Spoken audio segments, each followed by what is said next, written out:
Welcome into Real Talk Wrestling. I am your host, Josh. With me is Chris Koffler, the ultimate heel of the show. No longer, I had some people, Chris, on. We didn't record last week because I was at a Lightning game, Yep. of course. Guys, programming note, I only have one more Lightning game on a Thursday, and that is April 11th. I think that's the week of WrestleMania or the Yeah. weekend. Ooh. So I'm not sure. Um, but hopefully we will do a show because they're playing Ottawa, and I might get rid of those tickets. So hopefully not missing another show until next season for the Tampa Bay Lightning, unless the Yeah. playoffs are on. But we are here to talk about AEW Revolution, AEW Dynamite, maybe sprinkle in a little WWE if we have time. I know you're loving this Rock's new gimmick. I know you're loving this 21-minute promo. Honestly, The Rock has been great. The Rock, Yeah. Dwayne, has been great as a heel. I'm glad that they fixed their error. That's been stated ad nauseum between me, you, and everyone else in this entire world. But good things are going on in WWE, but we're not here to talk about WWE tonight. I'm sorry. We're talking Revolution. We're talking Dynamite, because, man, it was such a great, perfect week, as Tony Khan said at least 2,000 times in the media scrum. Perfect. Perfect week. Everything's perfect. And it was. Not everything. The show, Revolution, was great to begin, middle died off, maybe because I was getting tired, and finished great. So, Yep. but that's how you want your shows. You want your shows to start out hot, maybe go down a little bit because you can't be hot the entire time. And Correct. Dynamite last night was a complete show, complete top to bottom, from the start of the show to the end of the show. Everything made sense. It's like, wow, Tony Khan finally understood what storytelling was. He just didn't put Orange Cassidy versus Brian Cage in some match that no one cares about. It was crazy that things actually matter. Yeah. So, before we get into all that, I do have to plug our socials at Josh Kimmel OUS on Twitter. I did make my return to social media this week. I've noticed I've been gone. It's been awesome. I'm not. I don't miss any of you. I really don't. I don't at all. But I am back today. What's going on, Josh Wingate? Thank you so much for showing up. This is my first time podcasting or streaming in almost 2 weeks as well. So it feels pretty good to be back. Follow Chris at RTW Chris as well. He does a podcast with his brother where he is I don't know why, Chris, you sit to the side on that. I don't know why you do that, but here you're centered perfect, just like you're focused. I really appreciate that, Chris. I Yeah. appreciate Thank you. your dedication to this show. Always want to be centered up here. And no one noticed. And we are brought to you by, of course, the Finns Talk Sports Network. Love these guys here. Big news coming for the Miami Dolphins, by the way. They signed Jonnu Smith, allegedly, reportedly. I've been wanting a tight end on this Miami Dolphins team for so long, and I'm so glad they finally signed a legit one. Super happy about that. And for you, Chris, Big Mike stayed in Tampa Bay. Yep. We're all happy about that. I love We're that. all happy. I'm super excited for that. In the Before we same get to week that wrestling, my Mike Evans painting came in, which that'll be up next week. It'll be up awesome. next week. So I post on Twitter like, "Oh wow, Mike Evans re-signed. That's shocking to me." And someone's like, "Oh, that was a given. That was the most locked-in thing of all offseason." And I said, "Not for people in Tampa. It was a complete panic attack from everyone for the past month. Are you Yeah. you know this, right? Like Yeah. everyone was panicked. Yeah. Oh, It yeah. A wasn't a lot of people were lock. concerned. Yeah. If he was going to come back. For me, I thought it was a 50-50 shot. Like, I really didn't know. I knew I wasn't as worried as some people. Some people were worried. Why haven't we paid him already? Blah, blah, blah. I'm like, well, they had Brady's dead cap money last year, and the cap is going to go up as well. Like, they just can't until this offseason. So that's where I wasn't overly worried about it. I was 1,000% worried because every time Mike Evans caught a football last year, every time he caught a touchdown, he didn't celebrate. He just put the ball down and walked away. It Yeah. looked like he didn't want to be here last year. Yep. And that's a fact. But Yeah. let's get into some wrestling. We're here to talk wrestling. AEW Revolution. My fantasy show is coming back, by the way. OUS coming back next week. That's been like a month. Yeah. I've missed so much. Just in time for draft season, right? Just in time for draft season. But we are here to talk. Let's break down the first thing. Revolution. I bought it. You bought it. I watched the entire show. I did not fall asleep. I did miss 2 matches. I had to walk away. I had to take a break, and I did not care about these 2 matches in particular. I'm sure we will talk about them very briefly. But first, I don't want to break match by match. We'd be here all night. So the first thing is, what stood out to you from this pay-per-view overall? what was your biggest takeaway from this pay-per-view? If you had to sum it up, 10 years from now, you had to tell your kids, this is what happened in 2024 Revolution. How would you sum it up? Well, if you're gonna put it like that, you got to say it was Sting's retirement match, and they went big for it. Like I felt like that it made more sense the closer we got with what they were trying to do, why they wanted to have it be Matt and Nick Jackson. Who are you talking about? Sting and Darby? No, the other people. You mentioned this Matt and this Nick. Oh my goodness. Call them by their God-given names. Matthew and Nicholas. There we go. Jackson. So it made more sense, because I think whenever we hear retirement match, I think we all go back to Shawn Michaels, Ric Flair, and it was Ric Flair losing, putting Shawn Michaels over. But if that wasn't the plan, the Young Bucks seemed like a good plan to go up against somebody that's really good in the ring, can have some high spots. And that obviously that was what the whole pay-per-view was centered around, was Sting's last match. And there was a lot of high spots, and I think that perfectly summed up his time in AEW, which was not expected by me. Going in, I was like, oh, Sting's here. Like, that's cool for the nostalgia. He'll do a little thing here or there. I never would have thought he would have had all these spots jumping off of as many things as he jumped off of. And so that match perfectly kind of was a good closing to his career with all the spots that they had and the storytelling and everything. Yeah, it was a good show. It was a good show. It was a good match. That match was fun. It wasn't the best match because it didn't. I don't understand what happened to Sting at 60-ish years old, where he decided he just wanted to try to die, where he just wanted to say, "Hey, I'll jump off this. Hey, I'll take this bump. I'll do this." Yep. But I enjoy it and I respect it. It's just I don't understand what happened. He was never a risk taker. He never jumped off ladders. He never did these crazy spots. I don't know if he's just trying to fit in with everyone or prove to people he could do it, or maybe he's just trying to, like how Jericho changes his look or his gimmick. He decided, you know what, I'm going to go out with a bang. I'm going to only be here for 3 years. Yeah, I'm gonna that's what I think it is. Yeah, I'm just going to go out and do everything I've always wanted to do and have fun. And that's what he did. He just had fun with these guys. Darby Allin is a psychopath, and I did not like to watch that, Chris. I don't like watching that kind of stuff where he set up the glass, he jumped from a ladder onto the glass, it shattered everywhere, gashes everywhere. I don't know if that was real glass, Crimea River. I don't know if that was fake glass. I think it was probably a certain type of glass. I don't know what they call it, but was it like the sugar glass or something else? I'm sure it wasn't just standard. If it was regular glass, it would have broken into sharp pieces, and it didn't. It exploded.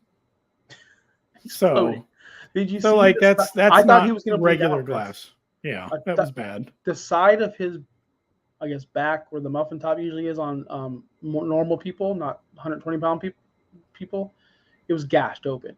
Then I realized it wasn't from the glass. That was actually, when they showed the replay, that was from the chair. He hit the side of the chair from that angle, and that busted him open. And I didn't see him move. I'm like, oh gosh, he's like really going to bleed out here. This is not looking good. And I was kind of like feeling sick to my stomach. I love the no cells. A lot of people didn't like it. The no cells of Sting jumping back up from the EVP trigger, jumping up from going power bombing through a table. Yep. He went out the way he went. I did put my predictions out there. I did say that they were going to win. I'm sure you knew they were going to win. I only missed one match, by the way. I only lost saw that. one match. And I totally forgot that Tony Khan hates FTR because of CM Punk. So that's what was I thinking? What was I thinking? I was thinking the better team would go over, or the better wrestlers would go over. The team that needs it more would go over, but we're not talking about that one. I skipped that match, by the way. But yes, it was perfectly done. I thought we would see the farewell speech. I thought we would see Sting say goodbye to everyone, but as AEW does, they missed their timing. They went over, they went long, and we didn't get to see the speech. What everyone paid to see, we didn't get to see it. And that was kind of disappointing because at that point, Chris, it was a Sunday night. During the World Championship match, the triple threat match, I went and grabbed some coffee because I knew I had another hour to go. And I'm like, maybe an hour and a half to go because they're going to do the speech. They're going to do maybe people come out and say, I thought there'd be a big thing. And here's how it ended. Here, I'll be Darby real quick. Oh, Darby says we got to go, and then it just faded to black. That was it. I didn't realize. I guess I've never paid that close attention, and probably I'm sure some other people will know. I didn't realize that the pay-per-views were on like a hard timed limit like that, where like they're going to cut you off. I thought it was just over when it's over. Because it's not like there's another TV show coming on right after. I didn't know they had to. Somebody was waiting for the next pay-per-view that they bought. Someone's like, okay, midnight, I got to watch. Yeah, like whatever it is. I learned something. I had no idea that there was a hard cutoff on pay-per-views. So I think you could go watch it somewhere, but that was the thing with them getting cut off so quick. It was like you didn't even have time for them to say like, "Oh, go catch us on our YouTube channel," or "Oh, we're going to be here." It was just like, "Oh, we're done." Yeah, and I was just like, I honestly, because I was so wired on coffee, the match was fun. I had a really fun time watching the match, and I'm thinking, man, I just feel like I would just spent $200 at the strip club. I left with the hard unit, and nothing paid off. I'm just stuck here now. This sucks. Like, this was miserable. I was so mad. Goodness. That's how I felt. I'm like, this, like, it was cool. I saw some boobies and stuff, but nothing really happened. I guess I didn't just because you didn't get the speech. Don't you want to see your guy? He's never going to be inducted into the WWE Hall of Fame, so he's never going to give a speech like that. Where else are we going to see a final speech from Sting? Where else are we going to see it? We were supposed to see it there in Greensboro. Yeah. But again, I guess you didn't get to see it live. You could still go back and watch it, though. I'm sure I could, but that's what I paid $50. If this was, you're going to get it for free. I'll be honest with you. If this wasn't Sting's last match, I wouldn't have ordered the pay-per-view. I wasn't really that excited for it. I only got it because Sting's last match. There was nothing else on the card that really got me going. Like, oh, I got to see this. Or, oh, I got to see Ospreay versus Takeshita. Although I did want to see it, odds are we'll see it on Dynamite in 2 more months. That's the kind of thing Tony Khan does. Yeah, you're saying like that alone wouldn't have been enough to get you to buy the pay-per-view. No, or any other match, a triple threat match, because I knew Joe was going to win. Like, everything was so predictable. It was one of the most predictable pay-per-views. Everyone's saying it was so unpredictable. To me, it was the most predictable pay-per-view I've ever seen, but it was the most fun. Yeah, it was really good. Every match was great, top to bottom. There was a couple that I skipped. Like I said, you didn't miss anything. Only because, like, I think too much wrestling. Like, I did tweet out, like, come on, man, there's so many matches. We didn't need FTR versus the BCC. We just didn't need it. They could be on next. They have a pay-per-view in 5 weeks, I believe. Yep. You could have put that there. You could have got this story going along, and then boom, there's your payoff match. Yeah, it didn't need a pay-per-view match right now. This past weekend. Yeah, that's that all match was not needed. And your big meaty men all-star shuffle match. I didn't watch 1 second of that. There was no need to. There was no need to. No, I already knew who was winning. Yeah, and I was just like, that was my break. I need to grab some food. I need to take a shower, get ready for the morning and everything for work. I'm like, this is the match to do it right here. So I didn't see any of that match. Real quick, because I want to talk about Sting for 2 more points. So Chris Jericho wasn't winning that match. Powerhouse Hobbs wasn't winning that match. Lance Archer, cut him, release him. He's useless. Yeah. Brian Cage, I tweeted about Brian Cage. I like him. Wasn't winning the match. Hook already had a title shot. Wasn't winning the match. Dante Martin, are you kidding me? And who is Magnus? Someone who was not going to win the match. Exactly. So is Wardlow from the get-go. And I wish it was a little bit more unpredictable in that sort, but it is what it is. Yeah. Now, Sting going 30-0. Do you think that was the right move? Being undefeated, never losing, never putting someone else over? Or do you think this was perfect? I guess I'm okay with it. Because I didn't realize until they put up that graphic. I'm like, geez, that's right. He's never lost. Because I remember in the beginning, whenever we were picking matches in some of the early pay-per-views, we're like, oh yeah, there's no way Sting and Darby are going to beat this team here. And then after a while, we're like, wait, nobody's going to beat Sting. So I guess I'm fine with it. I feel like maybe Tony did that because he saw how WWE treated him on the way out. And Tony's big mark. And so he's like, we got to have the icon go on an iconic run. And so that's what he did. He sent him on a 30-0 run to close out his career. Kind of revive him a little bit at the end there, Yeah, I mean, I appreciate it. I didn't mind it. I know some people were talking about he didn't put anyone over. No one went on the way out. He didn't even lose. The Bucks didn't need it. No, The Bucks got enough heat last night on Dynamite. They don't need the extra heat. no, they'll be So fine. That's why whenever I was saying if they were going to not book them to drop the titles, the Bucks were a good team to go up against because there's someone who didn't need it. yeah, makes sense. So we'll move on from Sting real quick, but let's get to some other matches now. Chris, what other match really stuck out to you? What was your second favorite match of this night? Oh, clearly Ospreay and Takeshita, hands down. Yep. No questions asked. That was by far probably the best match on the card, really. Best match of the year. Yeah. I know. I listened to Jim Cornette.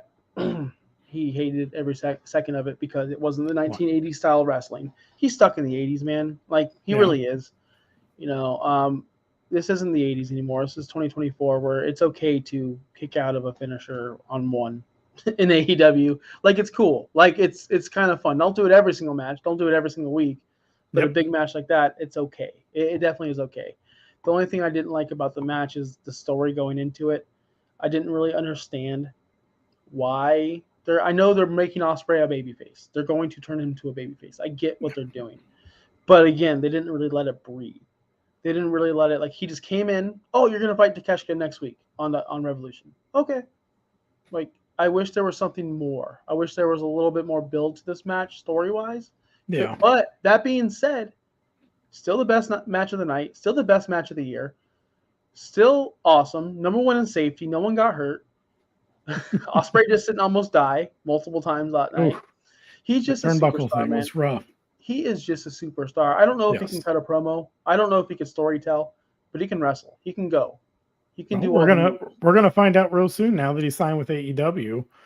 And I felt like with Kenny being hurt, going out, coming back briefly, going out again, we know that he's kind of towards the end of his time, right?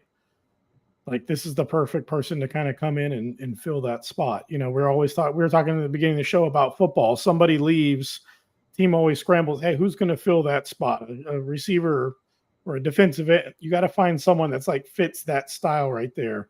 And I think Will Ospreay fits that Kenny Omega spot that's kind of been empty right now. That maybe is part of the reason why the shows have been feeling like they're lacking, the Dynamites. And a part of the reason why last night's episode was good was we had that really fun, exciting match to close out the show.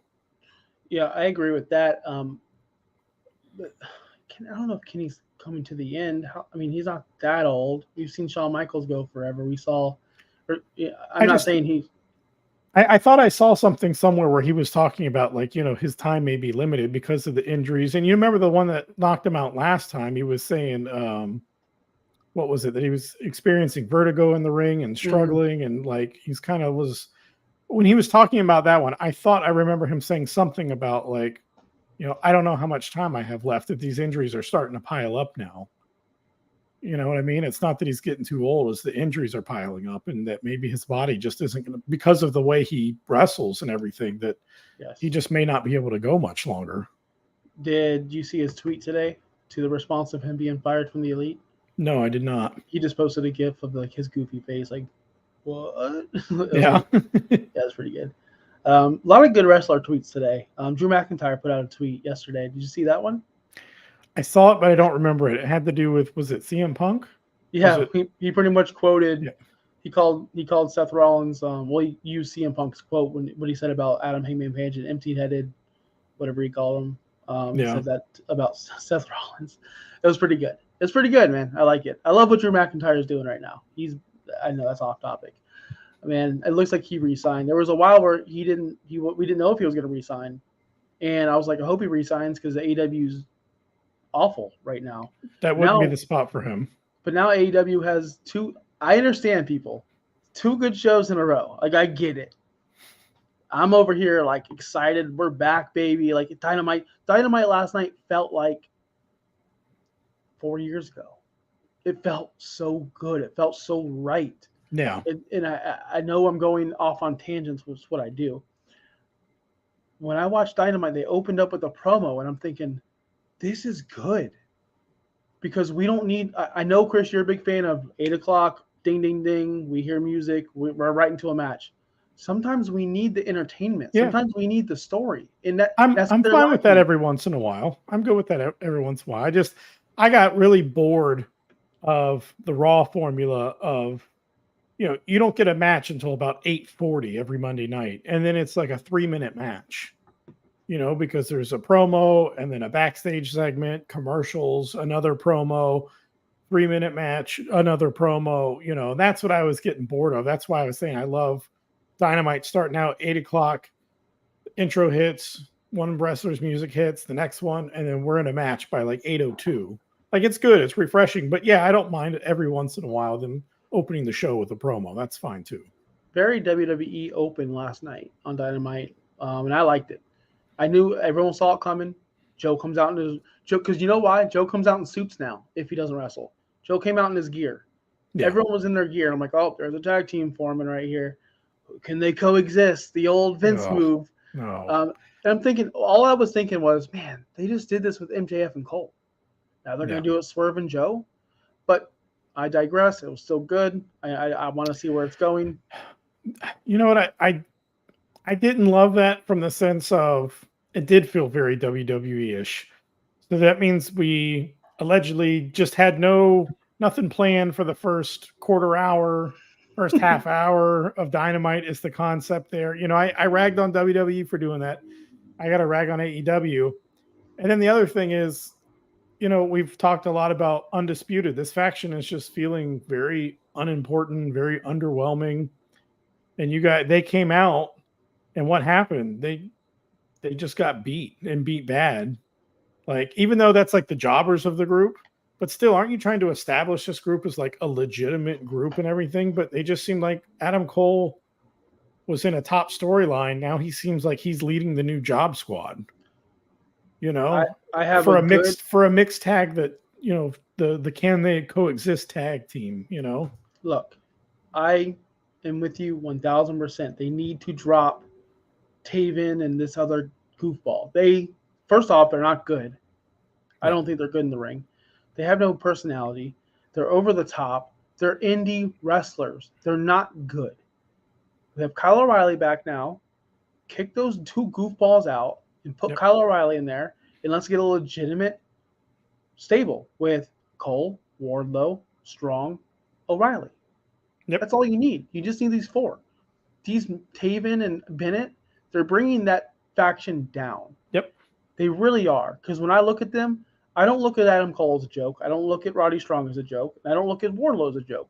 I look at these two, and I know every stable needs the goons. Like, they need the people to take the pins. I get it. You need that one lower in person, but these guys are lower. Like, they're lower than ROH. They belong. Yeah. No, ROH is probably the lowest of the low right now. But you get what I'm saying. They're even carrying around ROH titles. Like, they're nobodies. Yeah. And they're never going to be anybody to me because I've already seen them and what they can do. You can't turn me around on these guys. And I think that's a problem with a lot of casual fans.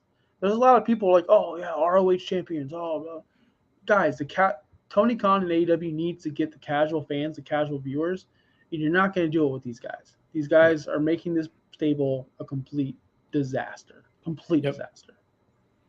Yeah, and they're just not very believable right now. And I was very excited for this stable in the beginning, but like at this point, like I see them come on and I'm like, these are a bunch of nobodies right now. Like, this is not a group that you need to take serious right now. So I would like to see them, like you said, drop those guys and kind of change the direction, because they have something here that could work, but it's not heading in the right direction yet. Uh-oh, we got a problem, Christopher. That's okay. My computer just told me my computer's low, so I got to plug it in. You talk real quick while I go plug in. Chris, I'm going to give you a talking point.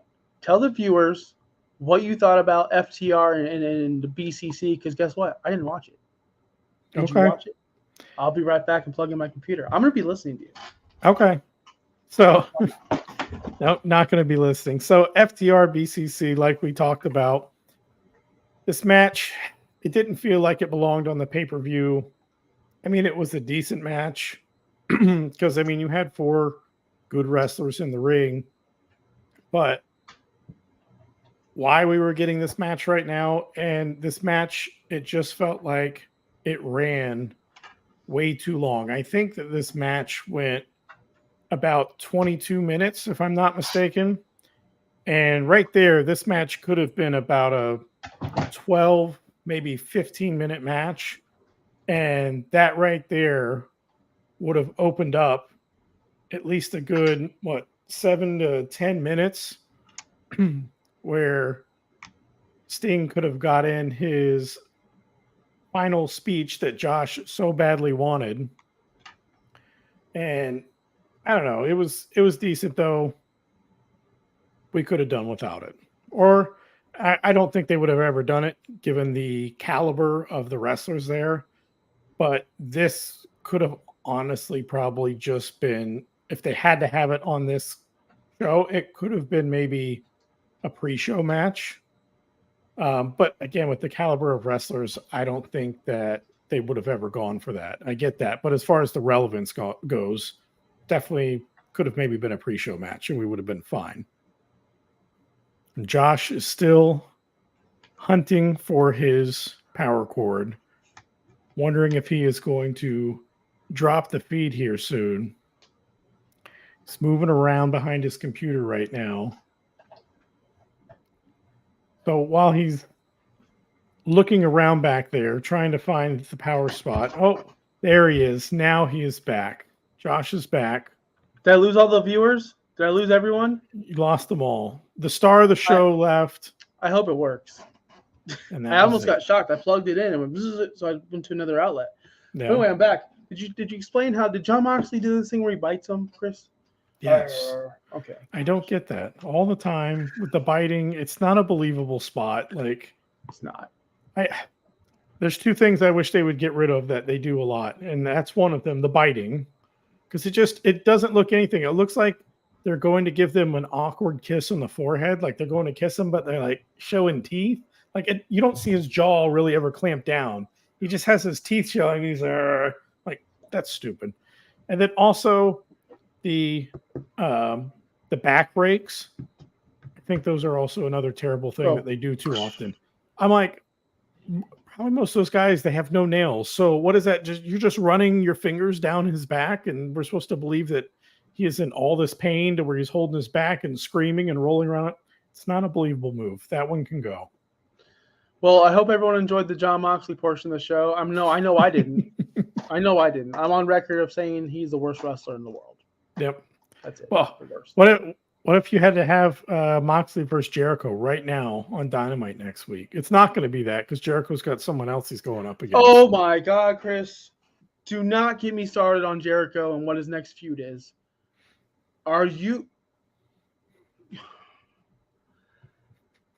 Everyone and everything he touches gets destroyed in AEW. He used to be in WWE where, stay away from Hook. Yeah. Stay away. I almost texted you when Hook and Chris Jericho had that interaction in the back, and I saw them just talking and Jericho, I respect your blood. Stay away from Hook. Hook is fine. Hook is going up. He's on the ladder. He's going this way. But Jericho, you're going this way, and you're bringing everyone down with you. But there's really no one for him to pair with anymore. That's going to be beneficial, right? So I'm saying, I know, but like, if Tony's going to put him on, like, is there anyone you could even say like, hey, this would be a good idea? Can you pick out anybody? Like, and which is weird because he had his inner circle and that made them all really good. And then he had the Jericho Appreciation Society, which was starting off good. And like now it's just like you said, anyone he gets involved with is just like, you feel bad for him. Remember when that's what I thought yesterday. Over? What's that? Remember when he got Action Andretti over, whatever his name is? Yeah. Where'd he go? That was it. Look, stay away from Hook. Yeah. I don't want to see it. I want to see Hook do bigger and better things than Chris Jericho. You know where I'd like to see Chris Jericho? Let Miro squash him. Yeah. And I'm serious. Yeah, two professionals, like two guys that are from the E. They can work together. I would be okay with that. But Miro has to go over. Let Miro squash Jericho. Do you think we're ever going to see Miro again? I don't know. like anywhere. I don't know where he is. And I don't know. We had this thing with him and Andrade and Lana or CJ Perry. Andrade went to WWE. We haven't seen Miro since. We just haven't. Like the whole story just died. Everything's dead. But maybe he's on Collision. But nobody watches Collision. I don't watch Collision. Saturday night's not for wrestling. I'm doing other things. It's not even a good show. Like I would even DVR it or record it and watch it, but it's just not a good show. It's just no. I remember whenever I did watch it for a little bit, it was good. It was actually even better than Dynamite for a while. But when CM Punk was there, I don't know. I didn't really care about CM Punk towards the end. Neither did I. But when he was there, it was good. Yeah. When Ricky Starks was on the show, he had a few. Joe was on the show. Like it was a big. Got House of Black over there. I have no idea. Nobody watches. No, they are. That's why we never see House of Black because they're over there. We see Julia, and we see that's it. Sky Black. Yeah. Awful. That's awful. There's a lot of bad on this. Now that I'm thinking about it, did you watch the 0 Hour? It's Chris Statlander and Willow. I don't want to get into it. We don't need to waste our time. Let's go to Dynamite. We've talked about Revolution enough. We got about 15 minutes to talk about Dynamite. The stories are going to lead into the next pay-per-view, Dynasty, as they call it. Is that what it's called? I think it's called Dynasty or something of that nature. Can we just talk real quick about the pay-per-view schedule? Just like 1 minute. Sure, yeah. We are getting into WWE territory where there's going to be so many pay-per-views that they're going to be so watered down. I don't like the idea that there's going to be an A and a B and maybe a C pay-per-view for AEW. I was really hoping that they were going to absolutely max out at 6 pay-per-views a year. And I feel like they're headed for the pay-per-view per month schedule. And I hate it. That's all. Okay. I agree with you. I agree with you. And that's all. I would like 6 a year from AEW. I don't need to see 12. Yeah. It's too much. Like we're gonna start getting what WWE does. Seth Rollins versus Drew McIntyre, Seth wins. The next pay-per-view, Seth Rollins versus Drew McIntyre again, Seth wins. The third pay-per-view, Seth Rollins versus Drew McIntyre, Seth wins again. Move on to Nakamura versus Seth. It's just the same fucking match, 3 pay-per-views in a row. That's what WWE does. I don't need to see that with Dynamite or with AEW. I agree with you on that. The only way they could make that work with the extra pay-per-views is if they actually started to rotate their roster some, and like the people that are in like the pay-per-view Revolution like would not be on this next pay-per-view. Like spread out your stars. You have a big enough roster now, and like get separate stories going or something. I don't know, because like I don't want to see, like we're talking about, I don't want to see Jon Moxley in a pay-per-view match 12 times a year. It takes away from it. Just like we were talking about with his blood spots. If you do it every time, it takes away from it. Give us just a little bit here and a little bit there. It makes it more special. Look, right? A lot of people are knocking for 3 years that Roman doesn't defend the title enough. He doesn't need to, because when he does defend it, it's important. Yeah. The same thing, whether it be Joe, whether it be Roddy Strong, whoever has a title, you don't need to defend it once a month. It waters it down. It means zero. I love it when Roman is on a pay-per-view and doesn't defend the title. Or I love it when Roman, like Elimination Chamber, just isn't there. You don't need him there. The champion in the boxing division or UFC. I know a lot of you guys watch UFC. I know a lot of you guys watch both. Do we see the UFC championship heavyweight title defended every month? No, it's like 3 times a year, if that. Yep. Nobody complains about that. Nope. I don't understand you people. I really don't. Roman doesn't need to defend it every month. Joe doesn't need to defend it every month. It's totally okay to let these things go on and on and on. It's totally okay. It makes the title more meaningful. You got to keep them involved somehow. Like what they do with Roman, like what Christian is doing in AEW. He's not fighting a match all the time, but he's just cutting these little promos, doing these little things, having his like he's keeping it like just right, relevant. You know what I mean? With his title, it's like perfect amount. Yep, I agree. So let's go on to Dynamite then, because we do have some stories, some new developments, and we had a debut last night, which I can't believe we're 35 minutes into the show. We haven't talked about Okada yet. Did you know Okada was turning heel? Because I did right away. Right away. This guy. How did you know he was going to turn heel? I didn't know what they were going to do with him. I honestly wasn't sure. He came out in a suit. That's my number one thing. Came out in a suit. The Bucks are in suits. That's their new gimmicks, EVPs. Number 2, Eddie Kingston loves wrestling against the Japanese. He loves that culture. We all know that. Yes. So why not his first major feud with his Continental title? I know he feuded with Bryan, but most of it was on Collision and nobody watched it. Great match, by the way. We didn't talk about that match. Nope. Freaking awesome. I wish I'd opened the show, not Christian and Daniel Garcia. That match was great. Again, Eddie Kingston surprises me every single one. I can't stand the way he looks. I can't stand when he takes his stupid straps off his shoulders. I can't stand that he can't even go do a couple crunches before the workout or the. Don't let him hear you saying that, man. I know. I get He's it. going to jump through the computer and punch you. I get it. But man, every time he's on TV, I can't look away and I'm captivated by it. Every single time. Eddie Kingston is one of the greatest people going on wrestling shows today. His promos, the way he wrestles. I mean, there's some things where he gets him in the corner, he does that thing. I hate that thing. That's my only one knock against his matches. I hate when it gets to that part. Yeah. When he's going on the machine gun. The machine gun chops are trash. I think behind him. Yeah. Chris, I don't know if you're frozen or if I'm frozen, but someone's frozen. But yeah, the machine, you're the opposite of Eddie Kingston. You just stopped. You didn't even throw a chop. Didn't throw a single chop. It's funny because on my side you were frozen. Okay. Like he's going so quick. It looks like he's just like almost like tapping him on the shoulder. Like it looks like it's doing no damage to him whatsoever. Yes. So so the Bucks come out and they give out their big announcement. Page, Adam Page isn't suspended from AEW. He's suspended from the Elite. Did people not catch that? Kenny Omega's fired from the Elite, so Page could still show up. He's just not part of the Elite. That was in the circle of friends. Yep, that was the big major announcement last night. And I don't know who's frozen. I don't know if you guys want to comment and tell me who's frozen, but somebody was frozen again. I will say this. The big announcement was the best big announcement ever done by AEW. Thanks, guys. I loved how they mocked Tony Khan. That was freaking hilarious. Yes. Did everyone get why they did the big announcement and they said nothing? Because that's what Tony Khan does. Yeah. Yes. But they did go out in the ring and do the whole angle where Okada came out and just beat the living crap out of Eddie Kingston. That's going to be a great feud, a great match. I don't know when that's going to be because the pay-per-view is in 5 weeks. Do they put it on Legacy or Dynasty, whatever it's called? Or do we wait, or do we play this out?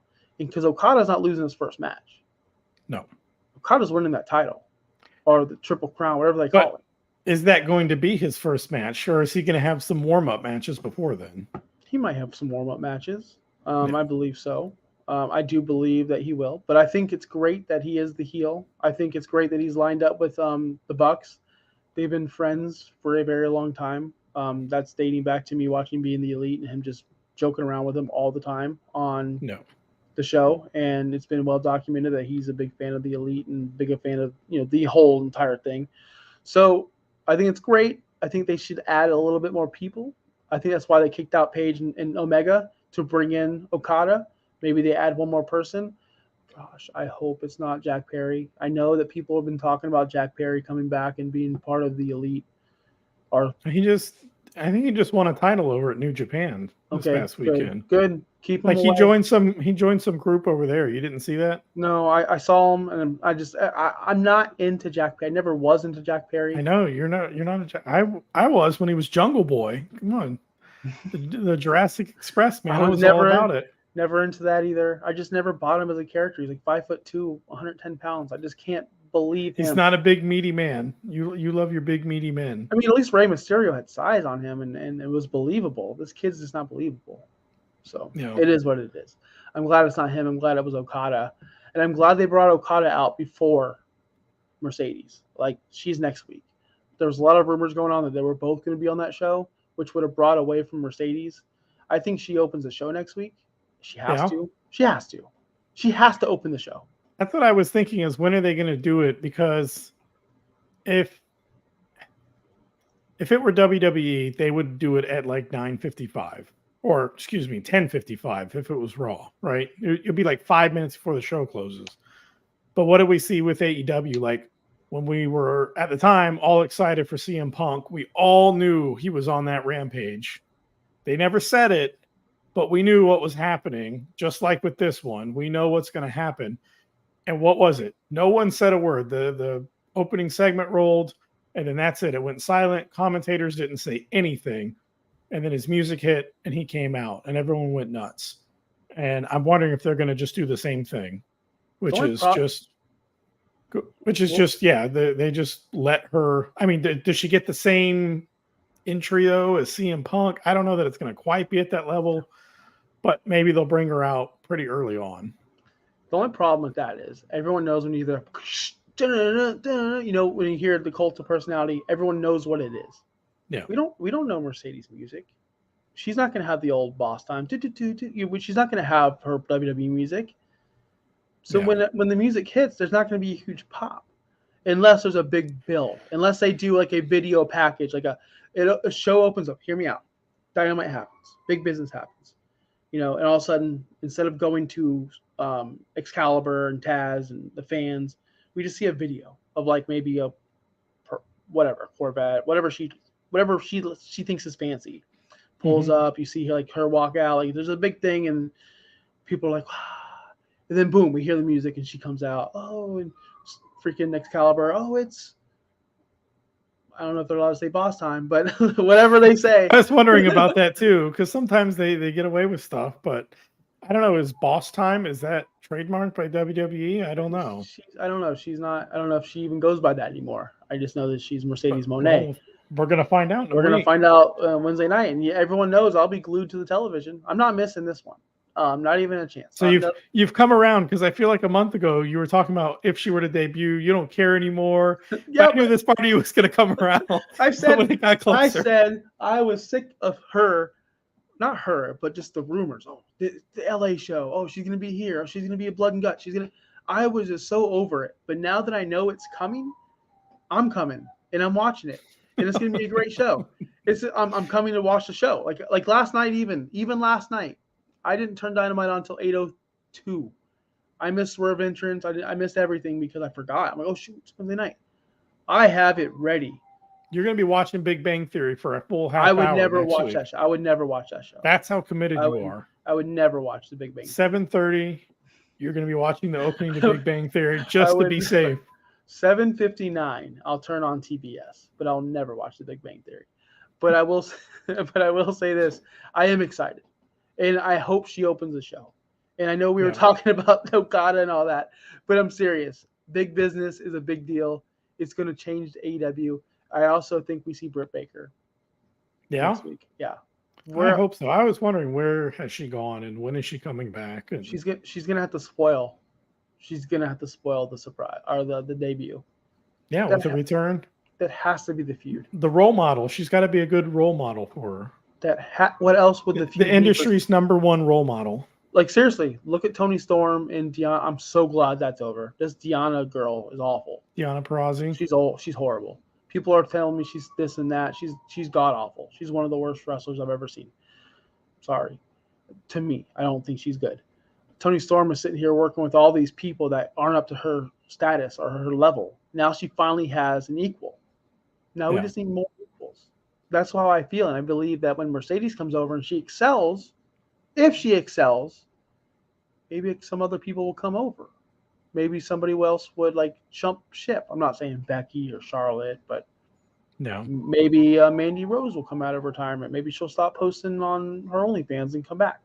Maybe a couple of these NXT girls that aren't getting a chance will come over. I'm not saying Bianca. I'm not saying not one of the top stars, but yeah. But let's be honest. It's Toni Storm, and then it's everyone else, because there's no one else even close to even second place. Yeah, I think all the women wrestlers there are awful. I think all of them are. They're all waiting. If you watch Sky Blue, which she's young, and same thing with Julia Hart. They're young. They're getting it. They're learning, but there's no one there to teach them. There's no performance center. There's no one really teaching them how to do it. And you look at Sky Blue. She's always thinking about, okay, what do I do next? Okay, do I go into the ropes now? Okay, do I watch a Sky Blue match? She's excelling. She's doing better than what she was, but she's still thinking and not doing. Yeah, she's got to think about it first, is what you're saying, rather than it just coming natural. That's all the women there. And they're doing their best, but that's why they don't give them time, because honestly, I didn't even watch the Toni Storm match on Sunday Night Revolution because, first off, I knew who was going to win. Second off, I have no interest in watching Deonna Purrazzo. Third off, she can't wrestle. This girl can't wrestle. Deonna can. That's it. That's it. It's boss time. Raphael says Dolphins going into Tannehill 2.0. I don't know what that means. I'm not paying attention to football right now, Raphael, or a wrestling show. Do you have anything to say about Mercedes Moné, my future best favorite wrestler of all time? Yeah. I put out my top 10 list, by the way. Did you see that? I did not see that. You want me to tell you right now? My top 10 list of my current top 10. Current top 10. Now, does current mean they have to have wrestled a match somewhere in the last X amount of time? I'm glad you brought that up. Sting cannot be on the list now, right? Because he's done. He's no longer active. This is my current top 10. Do you want me to go 10 to 1 or 1 to 10? 10 to 1. All right, number 10, Drew McIntyre, WWE. I think Drew's doing phenomenal work right now. Great heel. The way they're letting him do his thing. He's going on social media, talking all this junk. Like, it's great. DM Hunk. He's so good right now. Number 9, Swerve Strickland out of AEW. We all know. We don't need to expand. We've been talking up Swerve Strickland on the show for 2 years, saying he's the Dolph Ziggler of the show, and he's the best, and nobody's given an opportunity. He finally is now. And he's crushing it on the mic. His promo last night with Joe was good. I'm surprised he's all the way down at 9, but we'll see who's above him. We'll see. Number 8, what do they call him? The roller coaster? Cody Rhodes? Cody Rhodes, number 8. I'm sick of him. What do you want to talk about? But I can't deny how good he is in the ring and how good he is on the mic. Besides the what do you want to talk about? Number 7, Randy Orton. Still got it. One of the best. I can't wait to watch his biography on A&E. I don't know if you watch those things. I heard it was awesome. Sometimes I watch them. Randy Orton, just one of the all-time greats. Seth Rollins, number 6. Obviously. Bryan Danielson, number 5. Even though he doesn't wrestle, he's not in great important programs. Every time he's in the ring, he still just catches my eye, and I can't look away. He could be wrestling Orange Cassidy, and I'll still like him. Yeah, and you gotta make sure you hang on to these last few matches. We know that he's coming close to the end. So exactly. Gunther, he's on TV. We're watching. Gunther's good. Gunther's number 4. And now we have nothing but AEW. We have Okada, number 3. Now, Josh, you haven't seen Okada a lot. How could you put him number 3? Yeah, I've seen enough. The guy is awesome. I've seen enough. Yeah. He gets it. He's great in the ring. He can't talk, obviously, but I'm talking about wrestling right now. Number 2, Will Ospreay. Oh yeah, number 2 is Will Ospreay. You thought he'd be number 1, didn't you? He should be number 1. He's not number 1. No, we should not. There's only one number 1. Do you have any guess on who it is? She's not active right now. You can't put her on the list till next week. There's no women on this list.